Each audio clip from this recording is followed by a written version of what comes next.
তাহলে আরএল ব্রাঞ্চের জন্য যদি আমরা দেখতে চাই এরপর একটা কাজ করে না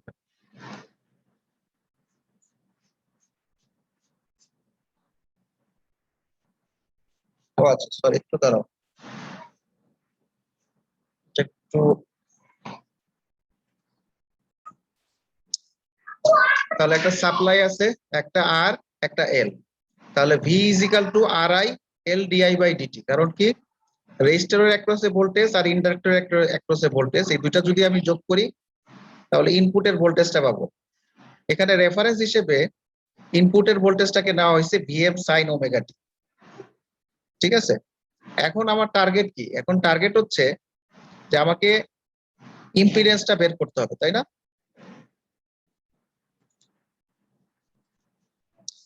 এখন ইম্পিডেন্সটা বের করার target we need to find out Vm by Im ratio and the phase shift between V and I তাহলে let us consider I is equal to Im sin omega t আচ্ছা এইখানে আমার মনে হয় যেটা যে V is equal to Vm sin omega t সেটা ঠিক আছে কিন্তু আমরা এখানে একটু ভুল আছে আসলে আমরা এই জিনিসটাকে রেফারেন্স হিসেবে এইটাকে ধরতেছি এইটাকে না এই লাইনটা আপাতত কেটে দিলে ভালো হবে এই লাইনটা রেফারেন্স হিসেবে আমরা আসলে এটাকে ধরতেছি না রেফারেন্স ধরতেছি কারেন্ট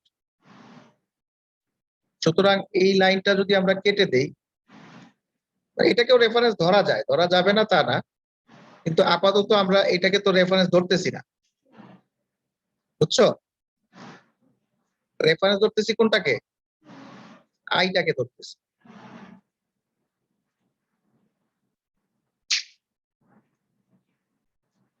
তাহলে এই সূত্রের মধ্যে যদি আমি আই বসাই তাহলে এই জিনিসটা পেয়ে যাই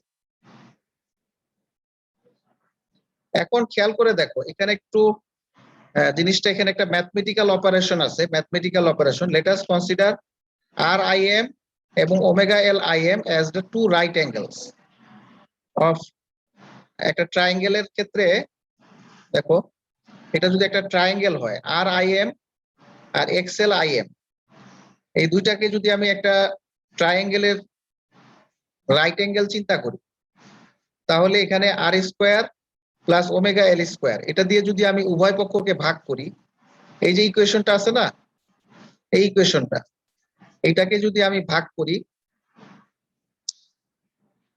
তাহলে কিন্তু আমরা এরকম একটা ইকুয়েশন পাই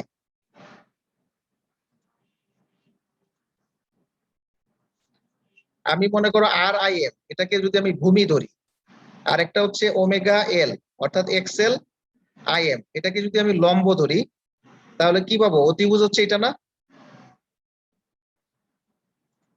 এটা অতিভুজ পাবো না জি স্যার এখানে একটা জিনিস কনসিডার করছে সেটা হচ্ছে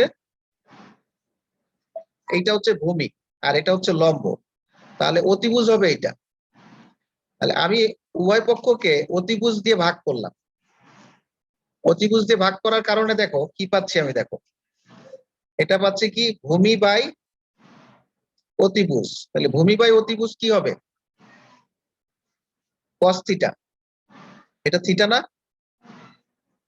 জি স্যার তাহলে ভূমি বাই অতিভুজ হচ্ছে cos থিটা আর এটা হচ্ছে লম্ব বাই অতিভুজ তার মানে sin থিটা তাহলে ইকুয়েশনটাকে আমি cos থিটা sin থিটা এটা পেয়ে গেলাম তাহলে sin a cos b cos a sin b এটার একটা সূত্র আছে এটা সূত্রটা হচ্ছে sin a প্লাস b এর সূত্র তাহলে এখান থেকে আমি পেয়ে যাচ্ছি v ইজ ইকাল টু এই জিনিসটা কনস্ট্যান্ট আকারে এই জিনিসটা বাইরে আছে আর এই জিনিসটা গুণ আকারে আছে তাহলে v ইজ ইকাল টু কি পাচ্ছি এটা গুণ করে এদিকে যদি নিয়ে যাই তাহলে এইটা sin omega T plus theta এটা করলেই বুঝতে পারবা এই জিনিসটা তাহলে এখান থেকে v ইজ ইকাল টু এটা পাচ্ছি তাহলে আমরা জানি যে v is equal to vm sine এর একটা অ্যাঙ্গেল তাহলে এখান থেকে দেখা যাচ্ছে এইটা কিন্তু vm হবে তাই না এই জিনিসটা vm হবে না এটা অবশ্যই বিএম হবে, sign omega T plus theta. তাহলে আমি শুরু করছিলাম কি দিয়ে? শুরু করছিলাম কিন্তু আই দিয়ে। I is equal to sine I M, এইটাকে রেফারেন্স ধরছিলাম। এটাকে রেফারেন্স ধরে আমি কি পাচ্ছি? ভি পাইলাম। এটা বোঝা গেছে কথাটা? তাহলে জেড কি লেখা যায়? জেড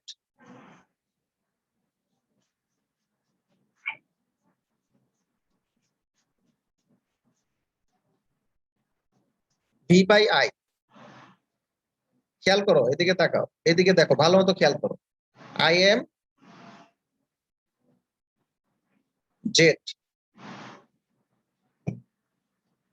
এই জিনিসটাকে আমি জেড বলতে পারি। এই জিনিসটা, এটাকে জেড বলতে পারি। তোমাদের কাছে মনে হয় একটু কঠিন লাগতেছে না? কষ্ট লাগতেছে মনে হয়।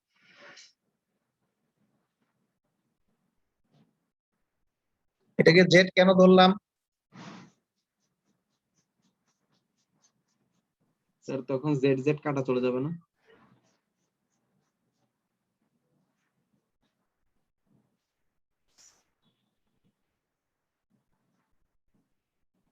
তাহলে আই এম কাটাকাটি যাবে।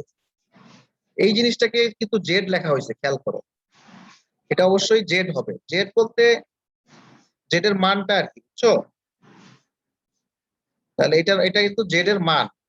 অথবা তুমি যদি ওইটা রাখো, মানে এখানে যে R square plus omega L whole square root over, এটাকে জেড বলা হয়েছে। খেয়াল করো এখানে যে মানটা, এটা জেড।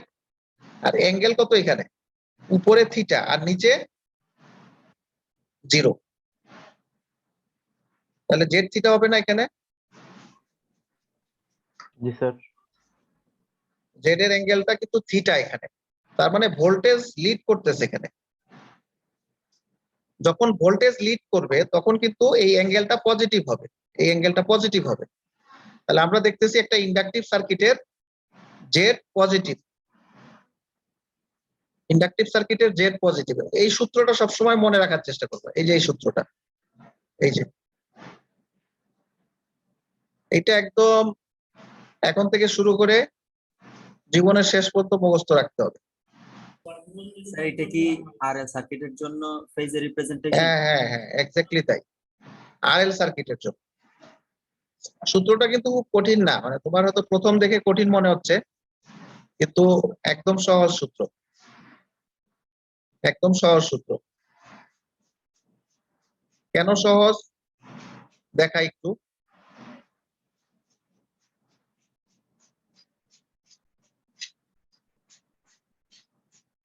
আমরা ইম্পিডেন্স অ্যাঙ্গেল এভাবে এভাবে দেখাই। দেখো এটা হচ্ছে আর, এটা দেখাইছিলাম মনে হয় এক্সি,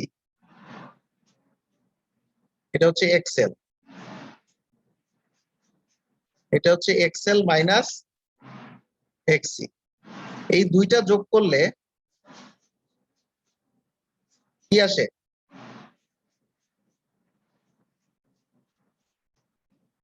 এটা কিন্তু জেড আসে, তাই না? তাহলে জেড ইজ ইকাল টু কত হচ্ছে?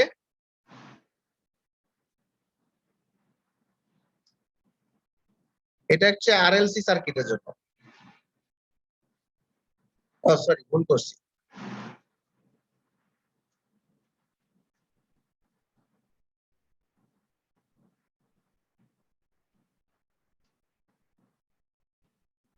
এটা আর অ্যাঙ্গেল কত হবে? এই যে থিটাটা, থিটা আমরা জানি কি? থিটা মানে ট্যান দিয়ে করার চেষ্টা করবা। লম্ব বাই ভূমি মানে কি? ট্যান থিটা না? জি স্যার। ট্যান থিটা মানে লম্ব বাই ভূমি, মানে XL minus XC divided by R.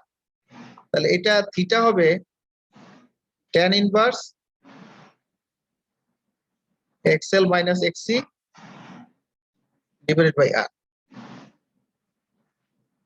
যদি ইন্ডাকটিভ সার্কিট হয়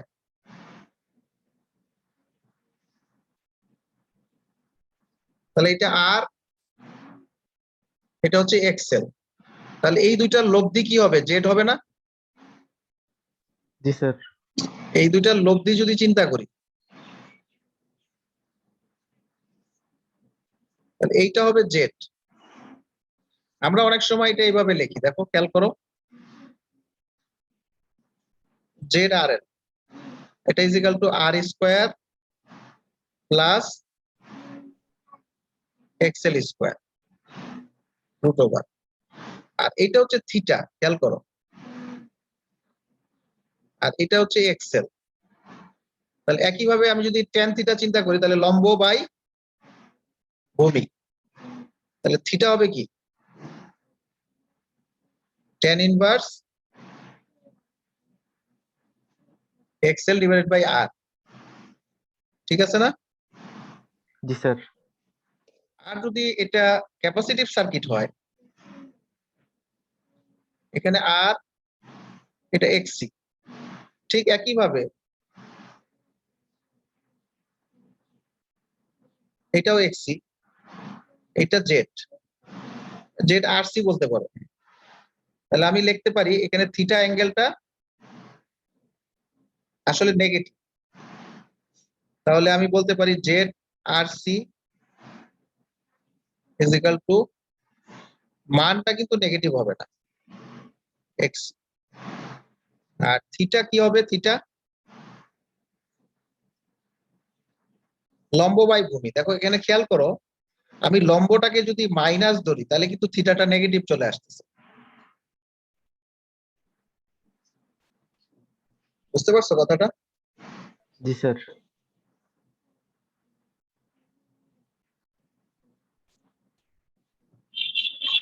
থিটাটা নেগেটিভ, তার মানে একটা ক্যাপাসিটিভ সার্কিটের ক্ষেত্রে অ্যাঙ্গেলটা নেগেটিভ। কোন angle negative? Impedance angle negative capacitive সার্কিটের ক্ষেত্রে। আবার একটা ইন্টারেস্টিং ফ্যাক্টর দেখো,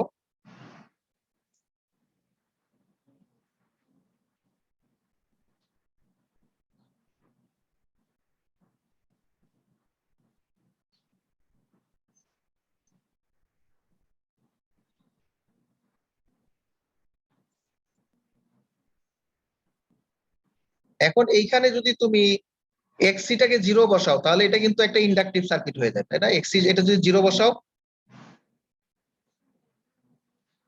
তাহলে কি ইন্ডাকটিভ সার্কিটের ইকুয়েশনটা চলে আসলো না? জি স্যার। আবার যদি এটাকে তুমি এক্সেলটাকে জিরো বসাও, এটা জিরো, তখন এটা কিন্তু এই এই ইকুয়েশনটা চলে আসবে, ঠিক না? জি স্যার। সুতরাং এই এই ইকুয়েশন থেকে তুমি বাকি সবগুলো চিন্তা করতে পারবা, সবগুলো এখান থেকে চিন্তা করা যায়। আবার যদি তুমি এখানে এক্সেল এক্সি দুইটাই জিরো বসাও, এটাও জিরো, এটাও জিরো, তাহলে এটা জিরো, এটা জিরো, তাহলে এটা একটা রেজিস্টিভ সার্কিট হয়ে যাবে। এবার এখানে আর আসছে, আর ট্যান ইনভার্স জিরো মানে হচ্ছে অ্যাঙ্গেল জিরো, একটা রেজিস্টিভ সার্কিট হয়ে যাচ্ছে না? জি স্যার। জি স্যার। একই ইকুয়েশন থেকে সবগুলো দেখানো যায়।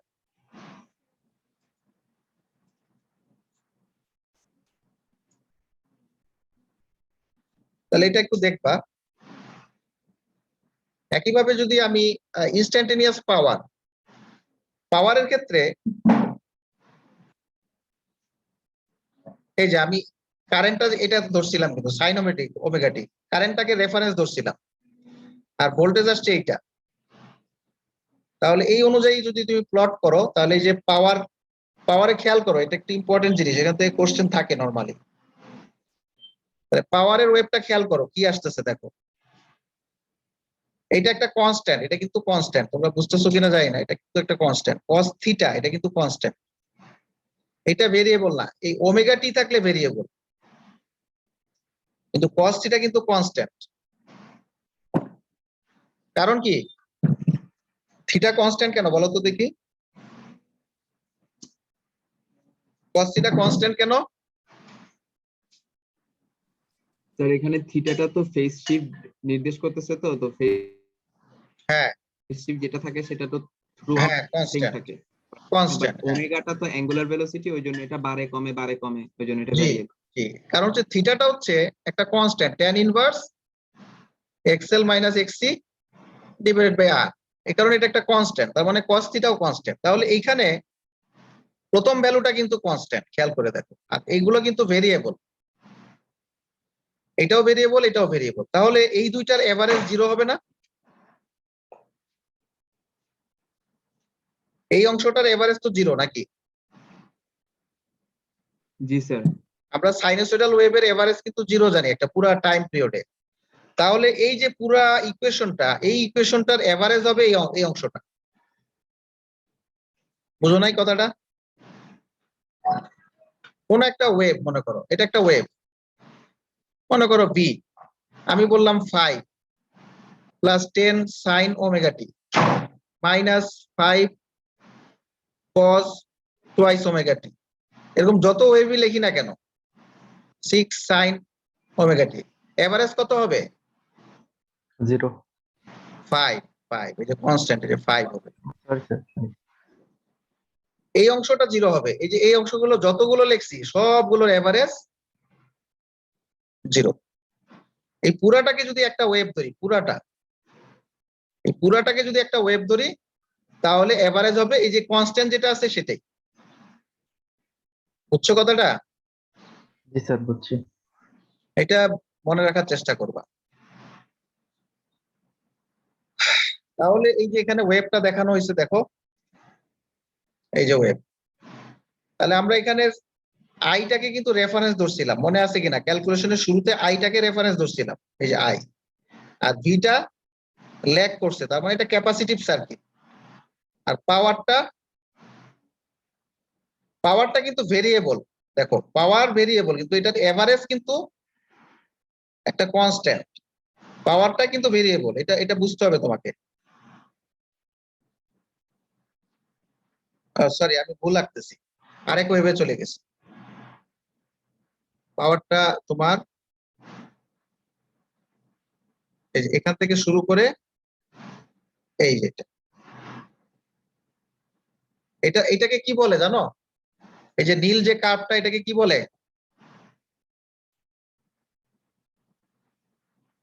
কি বলে? স্যার, এটা তো পাওয়ারের কার্ভটা। হ্যাঁ পাওয়ারের কার্ভ, কিন্তু এটার একটা নাম আছে, ইনস্ট্যান্টেনিয়াস পাওয়ার।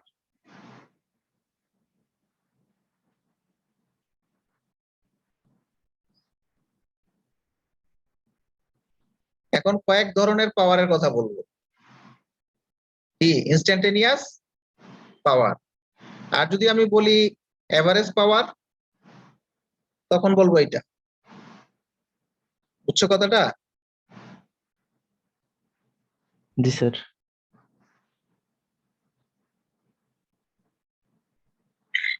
এখন আমাকে একটু বুঝায় বলো তো দেখি, ইনস্ট্যান্টেনিয়াস পাওয়ার আর এভারেজ পাওয়ারের মধ্যে পার্থক্য কি? স্যার ইনস্ট্যান্টেনিয়াস মানে যে কোনো একটা মোমেন্টের পাওয়ারটা কি আসতেছে, আর এভারেজ হচ্ছে আমরা একটা টাইম পিরিয়ডের সাপেক্ষে যে গড়টা সেটা আর কি। হ্যাঁ, এখন দেখো ইনস্ট্যান্টেনিয়াস পাওয়ারটা কিন্তু ইনস্ট্যান্টেনিয়াস কারেন্ট এবং ভোল্টেজের গুণফল। মনে করো এই পয়েন্টে যে পাওয়ারটা, সেটা এই পয়েন্টের কারেন্ট এবং ভোল্টেজের গুণফল। এই পয়েন্টের পাওয়ার এই পয়েন্টের কারেন্ট এবং ভোল্টেজের গুণফল। বুঝতে পারছো কথাটা? জি স্যার। জি স্যার। তাহলে প্রত্যেকটা পয়েন্টের কারেন্ট এবং ভোল্টেজের গুণফলকে ওই পয়েন্টের ইনস্ট্যান্টেনিয়াস পাওয়ার বলা হয়।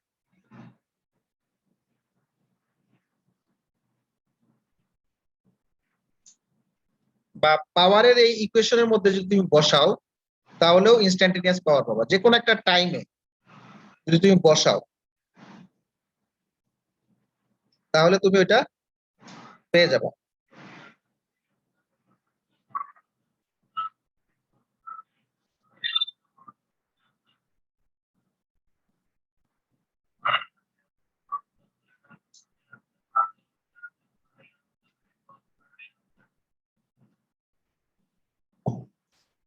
আচ্ছা, এখন এইটা একটা ইম্পর্টেন্ট স্লাইড। রিয়েল পাওয়ার কাকে বলে, রিঅ্যাক্টিভ পাওয়ার কাকে বলে, আর রিঅ্যাক্টিভ ভোল্ট এম্পিয়ার কাকে বলে? এটা একটা ইম্পর্টেন্ট ডেফিনেশন। এই জিনিসটা অনেক সময় আসে আর কি। এই ইকুয়েশনটাকে বলা হয় ইনস্ট্যান্টেনিয়াস পাওয়ারের ইকুয়েশন। এই অংশটাকে বলা হয় ইনস্ট্যান্টেনিয়াস রিয়েল পাওয়ার। ইনস্ট্যান্টেনিয়াস কি? Real power. Real power. এই পাওয়ারটাকে আবার 3 ভাগে ভাগ করা যায়, বুঝছো?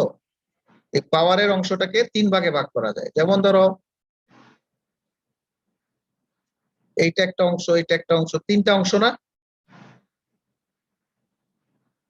3টা অংশ। এই পুরাটাকে বলতেছি আমরা ইনস্ট্যান্টেনিয়াস পাওয়ার। এই দুইটাকে আমরা মিলে বলতেছি ইনস্ট্যান্টেনিয়াস রিয়েল পাওয়ার।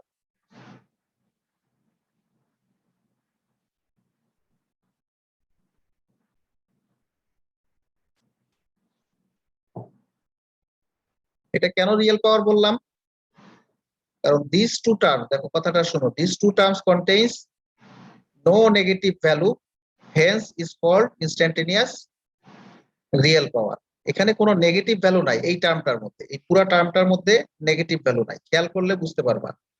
যেমন এই টার্মটাকে আমি একটু সহজভাবে দেখাই। যেমন এইটার একটা মান আছে, তাই না? এটার মান যদি 10 ধরি,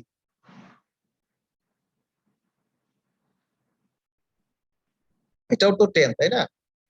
10 minus 10 cos of twice omega T. তাহলে এই অংশটাই পুরাটার মধ্যে কোনো নেগেটিভ আছে? নাই, নাই।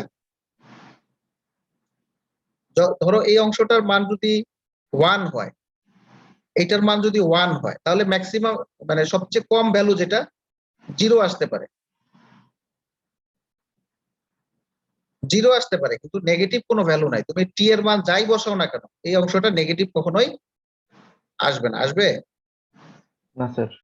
আসবে না। তাহলে এটাকে বলা হয় real power.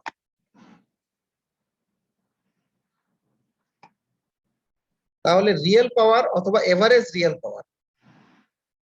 Average real power হচ্ছে তোমার এভারেজ পাওয়ার আর এভারেজ রিয়েল পাওয়ার আসলে একই জিনিস। এভারেজ রিয়েল পাওয়ার আর রিয়েল পাওয়ার একই জিনিস, বা এভারেজ পাওয়ার একই জিনিস। Normally real power means by this expression.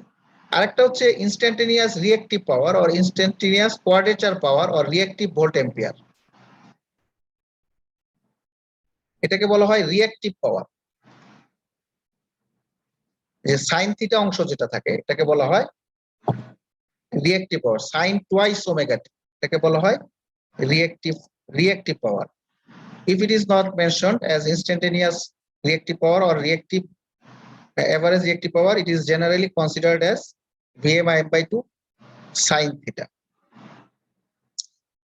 আচ্ছা, এখন দেখো, this is the energy that oscillates between the driving source and the reactive element. এটা একটু আস্তে আস্তে বুঝবা, এটা আরো আলোচনা করব ইনশাআল্লাহ। তাহলে এইটাকে আমরা বলতেছি রিঅ্যাক্টিভ পাওয়ার। দেখো পাওয়ারের তাহলে এইটা একটা অংশ, এইটা একটা অংশ। এটাকে বলবো আমরা ইনস্ট্যান্টেনিয়াস রিঅ্যাক্টিভ পাওয়ার, আর এই অংশটাকে ইনস্ট্যান্টেনিয়াস রিয়েল পাওয়ার বলা হয়। এখন আরেকটা জিনিস দেখো, এখানে খেয়াল করো, এখানে আমরা দেখতেছি পাওয়ার ট্রায়াঙ্গেল। পাওয়ার ট্রায়াঙ্গেল কি জিনিস? The real power and reactive power may be combined to yield a volt ampere of the circuit.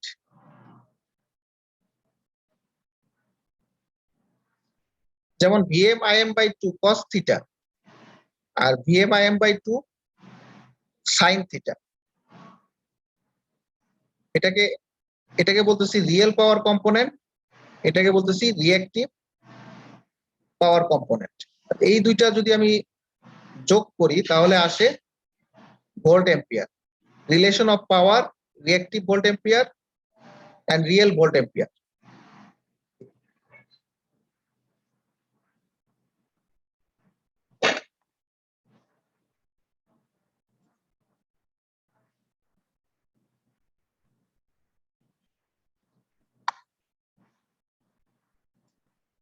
এই জিনিসটা খেয়াল করো একটু, এটা এই যে দেখো, এটা কি, এটাকে আমরা বলতেছি রিয়েল পাওয়ার অথবা এভারেজ রিয়েল পাওয়ার। আরেকটা আছে কোয়াড্রেচার পাওয়ার।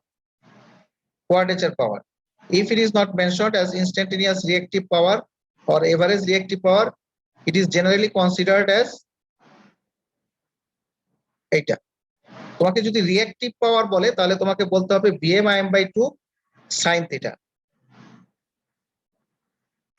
স্যার রিয়েল পাওয়ারটাকে চাইলে আরএমএস ভ্যালু দিয়ে হিসাব করা যাবে না? হ্যাঁ, করা যাবে, করা যাবে। তুমি ইচ্ছা করলে এটা বলতে পারো Vm আরএমএস এ লেখে আসলে Vm Im cos থিটা বলা হয়, আরেকটাকে আর রিঅ্যাক্টিভটাকে বলা হয় Vi sin থিটা।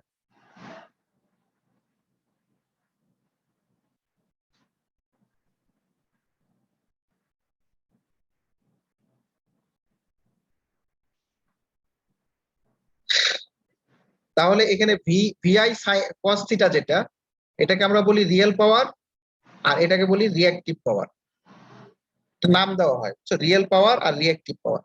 তুমি Vm Im/2 করতে পারো অথবা VI লিখতে পারো। VI কিভাবে আসলো, Vm Im/2 এটাকে এভাবে লেখা যায়, দেখো Vm/√2 Vim/√2। তাহলে এইটাকে √2 দিয়ে ভাগ করলে কি হয়, V, আর এটাকে √2 দিয়ে ভাগ করলে I। আরএমএস এ এইভাবে লেখা যায় VI cos theta VI sin theta. বুঝতে পারছো? তাহলে এটা একটা ইম্পর্টেন্ট টার্ম, এটাকে আমরা বলি পাওয়ার ট্রায়াঙ্গেল। পাওয়ার ট্রায়াঙ্গেল।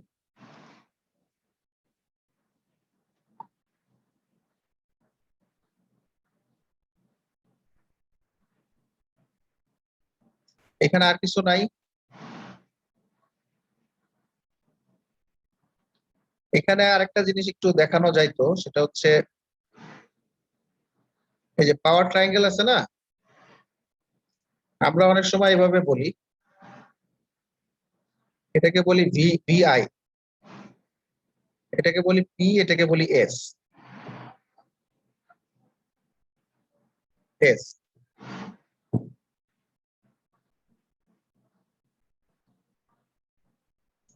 এটাকে বলা হয় ভোল্ট এম্পিয়ার, ভোল্ট এম্পিয়ার।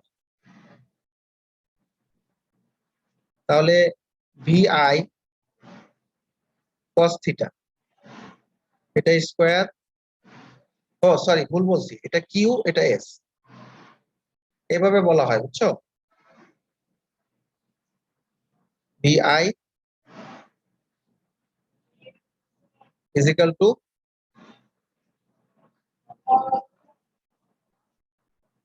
এটা পি স্কোয়ার, এটা কিউ স্কোয়ার,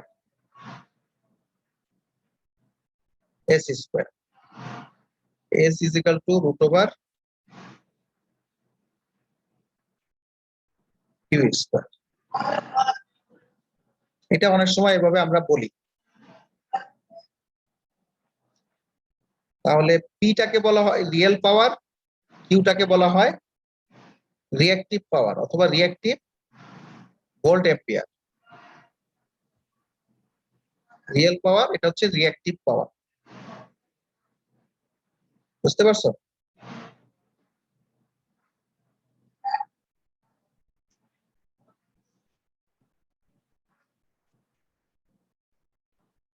এখন যদি তোমার পি কিউ দেওয়া থাকে, এখান থেকে তুমি এস বের করতে পারবা। পি এস দেওয়া থাকলে এখান থেকে কিউ বের করতে পারবা। আবার যদি পি কিউ দেওয়া থাকে এখান থেকে এস বের করা যায়।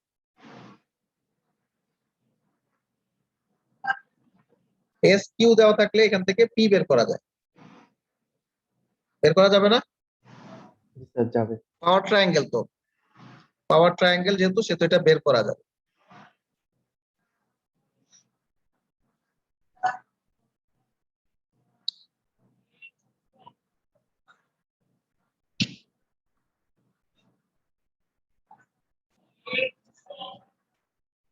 এটা ট্রায়াঙ্গেল কেন হলো, একটা সমকোণী ত্রিভুজ কেন হলো? কারণ হচ্ছে যে এখানে দেখো cos থিটা এবং sin থিটা আছে, এটাকে আমরা ট্রায়াঙ্গেল আকারে প্রকাশ করতে পারি।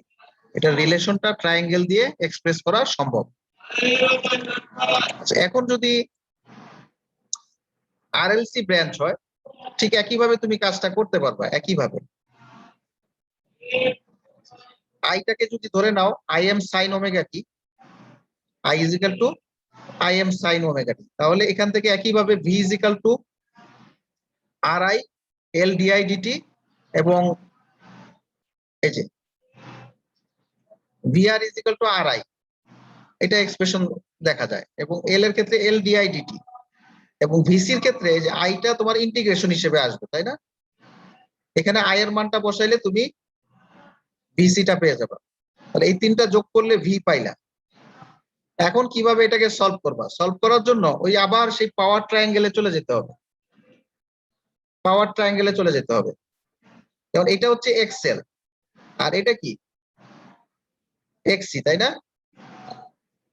এটা হচ্ছে এক্সেল, এটা এক্সি। তাহলে আমি যদি পাওয়ার ট্রায়াঙ্গেলটা মানে সরি ইম্পিডেন্স ডায়াগ্রামটা চিন্তা করি, এটাকে বলে ইম্পিডেন্স ডায়াগ্রাম। ইম্পিডেন্স ডায়াগ্রাম তুমি এখানে আই দিয়ে গুণ না করেও তুমি দেখতে পারো। আই দিয়ে, যেমন আমি যদি এটা এইভাবে চিন্তা করি, এটা হচ্ছে আর, ধরে নিলাম যে এটা হচ্ছে এক্সেল মাইনাস এক্সি, এটা কি হবে?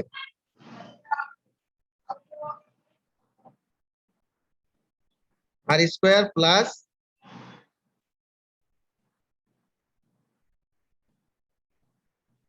এরকম হবে না? জি স্যার।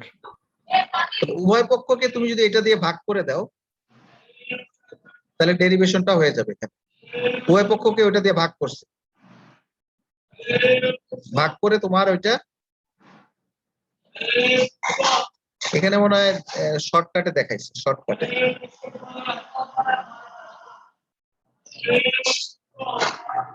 এই যে দেখো, এখানে আমি একটু দেখাই, এখানে কি দেখাইছে? ও এখানে দেখায় না, আমি একটু লিখে দিই এখানে।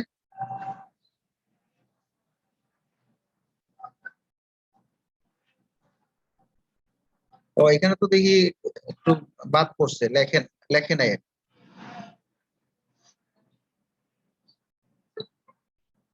আরে এটা চলে গেল আবার।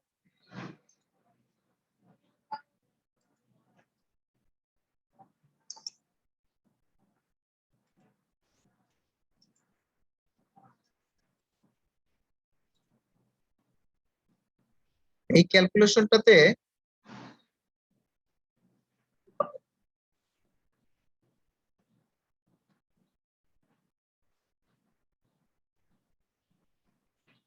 তুমি যদি জেড দিয়ে ভাগ করো, এখানেও জেড দিয়ে ভাগ করবা,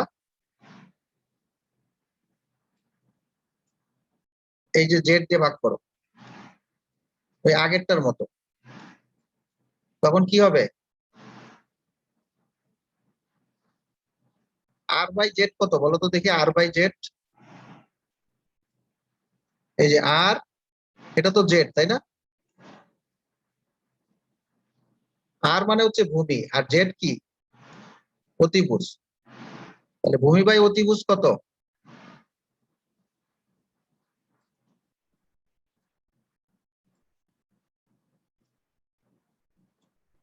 তোমরা কি বুঝতে পারতেছো কিনা জানি না। জি স্যার, কস হবে।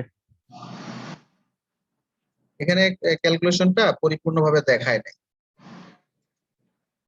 আমি উভয় পক্ষকে জেড দিয়ে ভাগ করতে পারি না?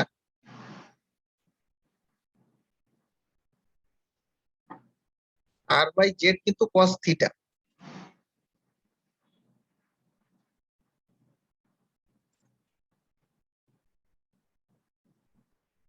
এইটা কি? এটা এক্সেল না? এটা এক্সি। তাহলে এক্সেল মাইনাস এক্সি কিন্তু এই বাহুটা, তাহলে এটা হচ্ছে লম্ব। লম্ব বাই অতিভুজ কি? Sine theta. Sine theta. Sine theta. তাহলে আমরা লিখতে পারি cos theta sine omega T plus sine theta cos omega T, ঠিক তো? সাথে আইএম আছে, সাথে এখানে কি আছে? আইএম। আর এখানে আছে ভি বাই জেড। এটাকে যদি আমি লিখি তাহলে জেডটাকে এক সাইডে রাখতে পারি,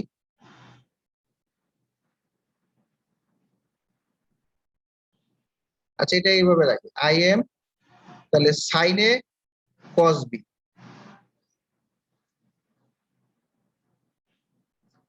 সূত্রটা কি হয় তাহলে?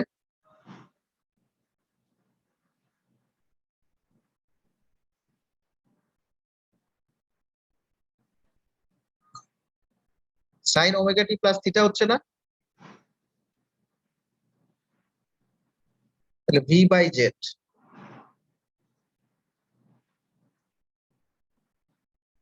তাহলে ভি ইজ ইকাল টু পাচ্ছি আমি,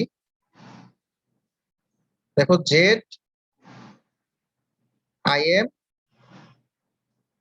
sign of omega T plus theta, Z into I M, এটাই তো ভিএম নাকি?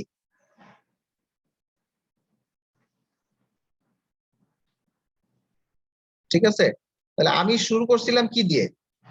আই দিয়ে শুরু করছিলাম, আই দিয়ে। I is equal to IM sine of omega T, বুঝতে পারছো কথাটা? জি স্যার বুঝছি। আই দিয়ে শুরু করছিলাম। এখন এখানে একটা জিনিস তোমাকে বুঝতে হবে যে এখানে আমি দেখো খেয়াল করো, একটু ভালো মতো খেয়াল করো, আমি কিন্তু এক্সেল গ্রেটার দেন এক্সি ধরছি। এক্সেল গ্রেটার দেন এক্সি ধরার কারণে কি হয়েছে? এটা কিন্তু inductive circuit. XL greater than XC ধরার কারণে এটা ইন্ডাকটিভ সার্কিট। ইন্ডাকটিভ সার্কিটে জেড এর অ্যাঙ্গেল কিন্তু পজিটিভ হয় এবং এখানে তাই হচ্ছে। ইন্ডাকটিভ সার্কিটে জেড এর অ্যাঙ্গেল পজিটিভ, তাহলে আমি পাইলাম, খেয়াল করে দেখো, I is equal to I M sine omega T, আর ভি পাচ্ছি V M sine of omega T plus theta, মানে একটা ইন্ডাকটিভ সার্কিটের মতোই কিন্তু পাচ্ছি। তাহলে Z is equal to V by I, তাহলে এখানে আমি বলতে পারবো V M theta I M zero. তাহলে এখানে জেড, এখানে পাচ্ছি থিটা, থিটা মানে পজিটিভ, তাহলে জেডটা কিন্তু পজিটিভ, এটা একটা ইন্ডাকটিভ সার্কিট তো এই জন্য পজিটিভ। কিন্তু ক্যাপাসিটিভ হইলে কি হইতো বলো তো দেখি? ক্যাপাসিটিভ হইলে কি হইতো? স্যার তখন x is greater than xl হতো আর অ্যাঙ্গেলটা নেগেটিভ হতো। হ্যাঁ, এক্সি গ্রেটার দেন এক্সেল হইতো, কিন্তু তখন কিন্তু তোমাকে এইটা লিখতে, এই জিনিসটা নেগেটিভ আসতো, এই জিনিসটা নেগেটিভ আসতো, তখন কার্ভটা এরকম হইতো। তখন আমরা বলতাম এক্সি মাইনাস এক্সেল। যেহেতু এটা নেগেটিভ দিকে গেছে, তখন আমরা এটাকে অ্যাঙ্গেলটাকেও নেগেটিভ হিসেবে চিন্তা করতাম। নেগেটিভ হিসেবে চিন্তা করে আমরা কি বাই অতিভুজ, ভূমি বাই অতিভুজ, ভূমিটা নেগেটিভ হইতো, সরি লম্বটা নেগেটিভ হইতো, লম্বটা নেগেটিভ না, লম্বটা নেগেটিভ, তাহলে এখানে আসতো sine of omega T minus theta আসতো, তাহলে আই আসতো I M sine omega T, V আসতো ভি এম একটা নেগেটিভ আসতো, তাহলে আমরা জেড বলতে পারতাম ভি বাই আই, তাহলে এখানে আসতো ভিএম, ভিএম লিখতে পারো অথবা ভি লিখলেও সমস্যা নাই, একই জিনিস।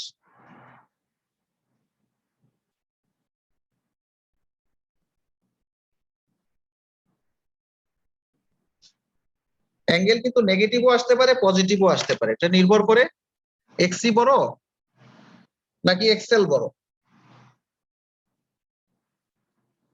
এটা একটু ভালো মতো দেখার চেষ্টা করবা, এটা একটু কঠিন এই জায়গাটা বোঝা।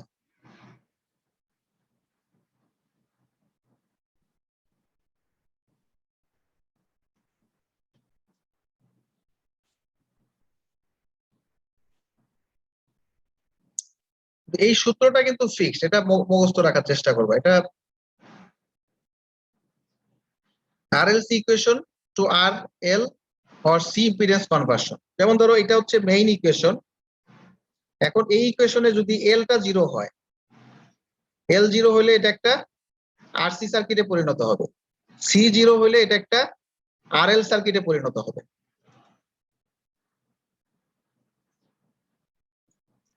আর CL দুইটাই যদি 0 হয় তাহলে এটা একটা রেজিস্টিভ সার্কিটে কনভার্ট হয়ে যাবে। এখন কিছু প্র্যাকটিস এক্সাম্পল আছে। এক্সাম্পল,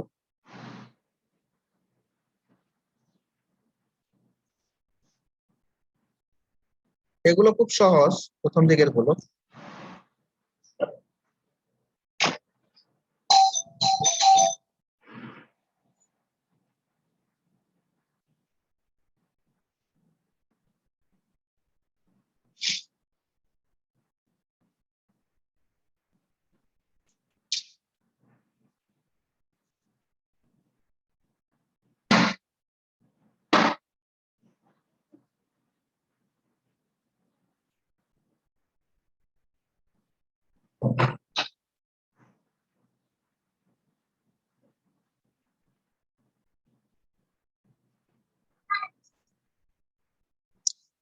তোমাদের আর ক্লাস কয়টা পাবো সেটা চিন্তা করতেছি।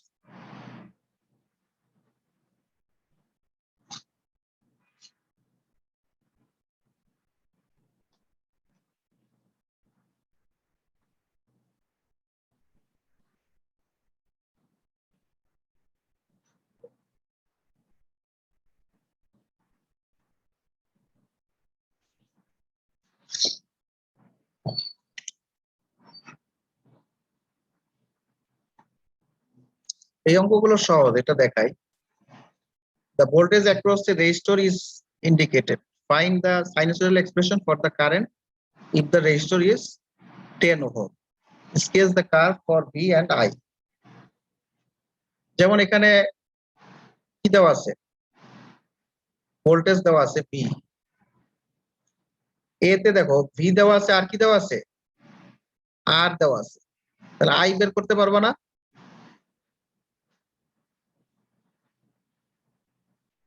V হচ্ছে 100, রেজিস্টর যদি 10 হয় তাহলে I কত হবে? I হবে 10। 10 হবে। ফ্রিকোয়েন্সি কোনো চেঞ্জ হবে না, কোনো ফেজ শিফট হবে না এখানে, ফেজ শিফট আগের মতো। এখানে একটা ফেজ শিফট আছে, এখানে V দেওয়া আছে, এখানে V দেওয়া আছে 25, তাহলে 25 কে 10 দিয়ে ভাগ করলে 2.5, আর অ্যাঙ্গেল কিন্তু একই থাকবে, V এর অ্যাঙ্গেল আর I এর অ্যাঙ্গেল কোনো চেঞ্জ হবে না। তাহলে কার্ভটা খেয়াল করছো, V এবং I কিন্তু একই ফেজ শিফটে। জি স্যার। আর অ্যামপ্লিটিউডটা একটা রিলেটিভ অ্যামপ্লিটিউড দেখানো হয়েছে, এটা তেমন কোনো বড় ফ্যাক্টর না। অ্যামপ্লিটিউডটা একটা রিলেটিভ অ্যামপ্লিটিউড, তুমি এখানে 25 লেখছো, এটা 2.5 দেখাইছো। এটা তো স্কেলটা ভোল্টেজ কারেন্ট কিন্তু ডিফারেন্ট স্কেল, সুতরাং এটা তেমন কিছু না, তবে তুমি ইন্ডিকেট করে দিবা যে এটা হচ্ছে 2.5, এটা হচ্ছে 25, এটা ইন্ডিকেট করলেই হবে। একদম যে মিলতে হবে তা না, 10 গুণ যে মিলতে হবে এটা খুব জরুরি না। বুঝতে পারছো আমার কথাটা? এখানে যখন ভোল্টেজ এবং কারেন্ট একসাথে প্লট করবা তখন ভোল্টেজ কারেন্টের অ্যামপ্লিটিউড যে সবসময় মিলতে হবে এটা জরুরি না, রেশিও মিলাটা জরুরি না তখন।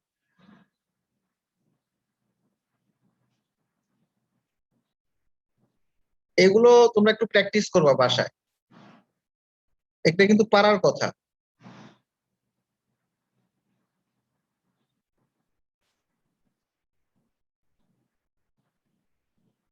এগুলা সব করবা, ঠিক আছে? জি স্যার।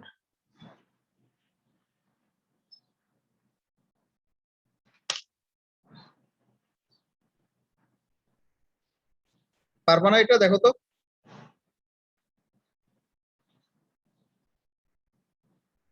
এটা কি example for the,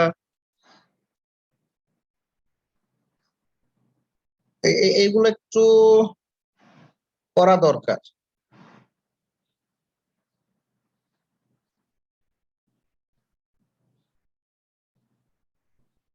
frequency response না, এটা এটা তো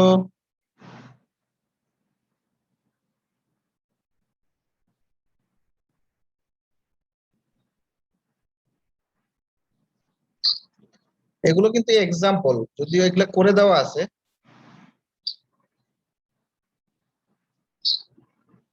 এটা কি অ্যাসাইনমেন্ট দিব?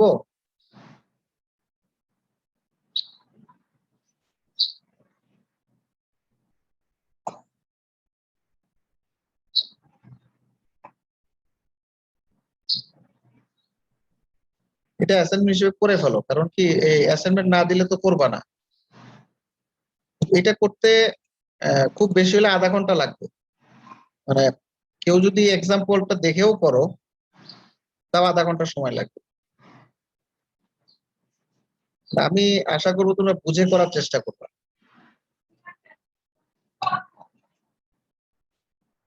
স্যার ওখানে তো আহ, হ্যাঁ, কোনটা কোনটা করবো স্যার?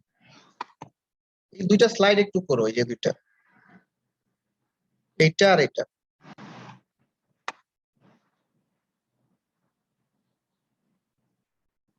আমার মনে হয় পারবার, মানে করে দেওয়া আছে তো।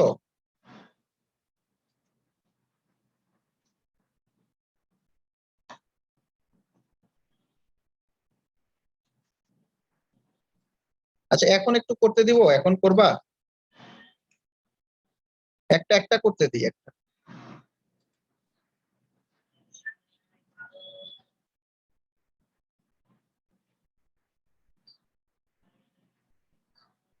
যে কোনো একটা করো তো দেখি, এটা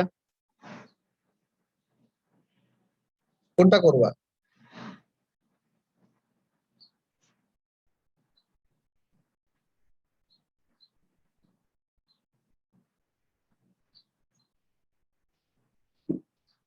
আচ্ছা দেখি পারো কিনা, এটা করো তো দেখি।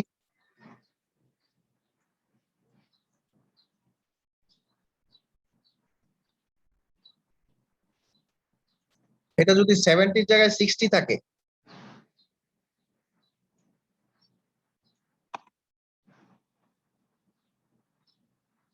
আচ্ছা আমি একটু চেঞ্জ করে দিই।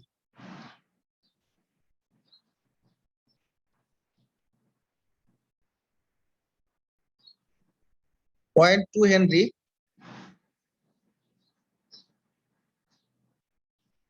I is equal to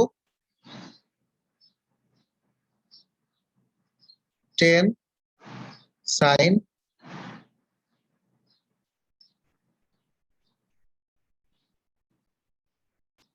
minus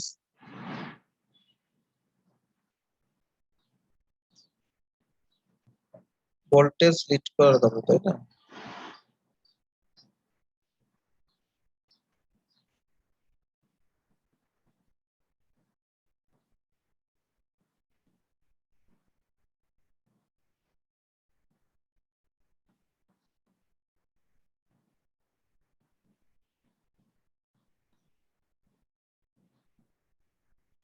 current through a coil, find the sine. এইটা করো দেখি।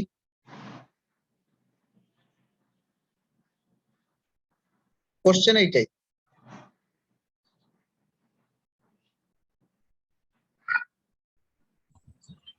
স্যার কোশ্চেনটা কি স্যার একটু বুঝাই দিবেন ভালো করে? কোশ্চেনটা হচ্ছে যে একটা একটা কয়েল,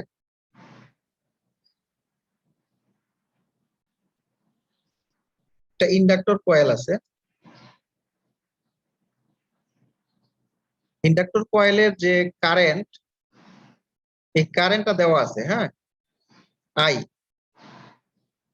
আইটা দেওয়া আছে, এল এর মান দেওয়া আছে। তাহলে এল এর মান থেকে তুমি কিন্তু এক্সেল বের করতে পারবা, তাই না? এক্সেল বের করতে পারবা। এক্সেল দরকারও নাই খুব একটা। এখান থেকে হ্যাঁ এক্সেল দরকার আছে ভি বের করার জন্য, মানে ভি এর মানটা। এই ভি এর আই এবং ভি এর ওয়েভ শেপটা আঁকো। আই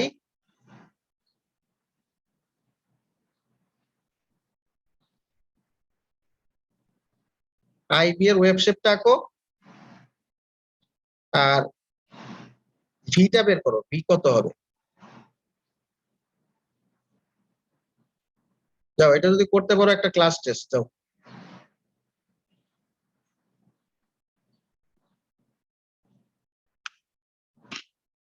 কোশ্চেনটা বুঝছো কিনা দেখো তো। স্যার আবার একটু বলে দেন। মনে করো তোমার এখানে আই দেওয়া আছে, আই দেওয়া থাকলে ভি বের করে কিভাবে? এক্সেল দিয়ে গুণ করলে পাওয়া যাবে। I is equal to I M sine of omega T plus মনে করো থিটা দেওয়া আছে, তাহলে ভি কত হবে? VM sine of omega T plus theta. আর এখানে ইন্ডাকটিভ সার্কিট না এটা, তাহলে ভোল্টেজ কি করবে? 90 ডিগ্রি লিড করবে না? এখন এই ভিএমটা পাবা কোথায়, তাই তো? আমি বলেই দিতেছি তোমাদের, V M is equal to I M into X L. এই যে সূত্র সব বলে দিলাম, এখন পারা উচিত। করো, দেখি কে পারে। ওয়েবটা আঁকবা। এখানে কিন্তু দেখো কি কি দেওয়া আছে, কি কি এইটা দেওয়া আছে, এইটা দেওয়া আছে, ঠিক না? এটার ভিতরে এল দেওয়া আছে, এল দেওয়া থাকলে তো তুমি এটা জানো।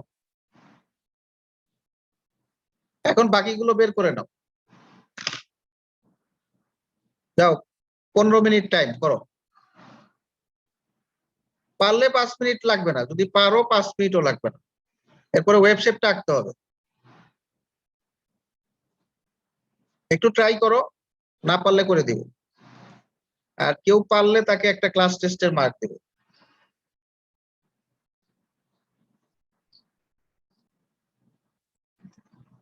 তাহলে রোল নাম্বার 5 কে একটা ক্লাস টেস্টের মার্ক দিয়ে দিই।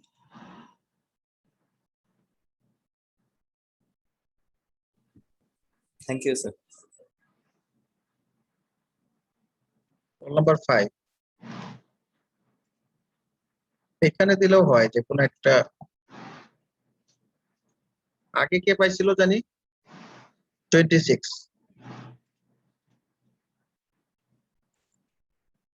জি স্যার 26 পেজ।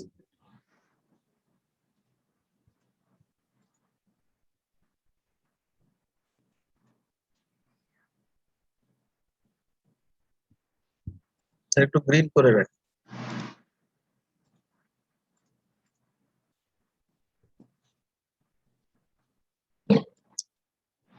তবে আমি মনে করি যে এটা অ্যাসাইনমেন্ট হিসেবে করে ফেলতে পারলে ভালো হবে।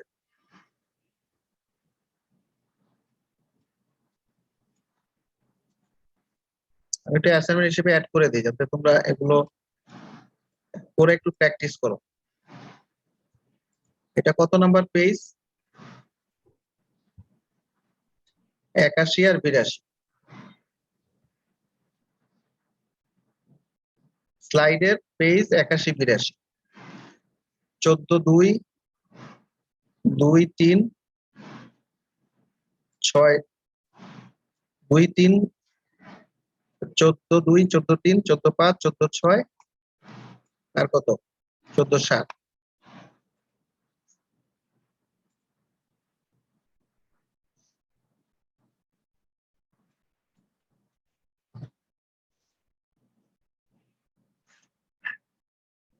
তো সহজ, খুবই সহজ।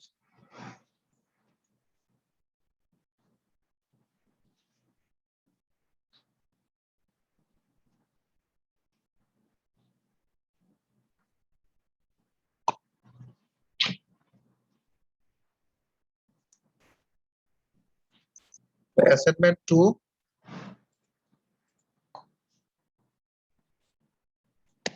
স্লাইড নাম্বার কত ছিল জানি? 81 82 নাকি?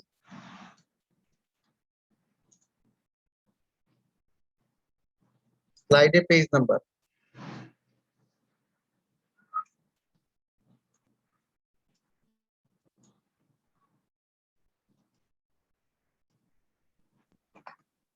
কত ছিল জানি? 81 82। আর এখানে এক্সাম্পল, প্র্যাকটিস এক্সাম্পল 14 2 3 5 6 7।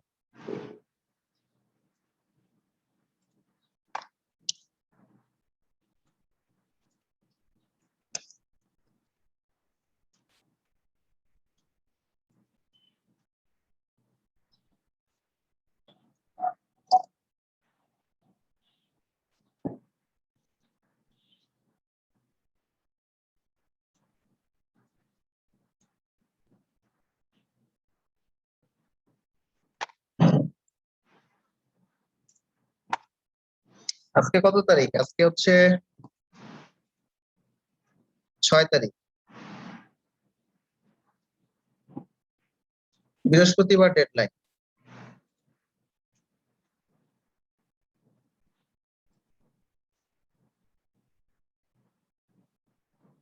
ঠিক আছে? জি স্যার।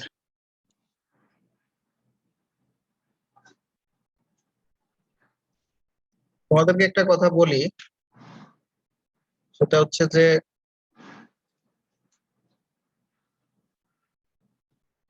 ক্লাসের যে অ্যাসাইনমেন্ট, ক্লাসের অ্যাসাইনমেন্টটা ক্লাস টেস্টের মার্কে যোগ হতেও পারে, নাও হতে পারে। যোগ হবে কখন? যখন তোমার দরকার হবে, যখন তোমার মার্ক প্রয়োজন হবে তখন যোগ হবে। বুঝতে পারছো? এটা করার চেষ্টা করবো, তোমার এটা গ্রেড ইমপ্রুভ করার জন্য কাজে দিতে পারে।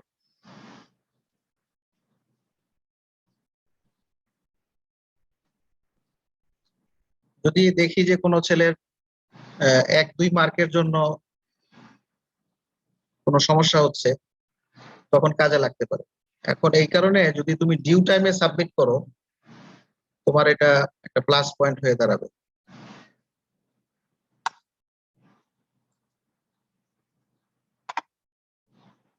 ঠিক আছে, আজকে এ পর্যন্তই থাক। আসসালামু আলাইকুম। আসসালামু আলাইকুম।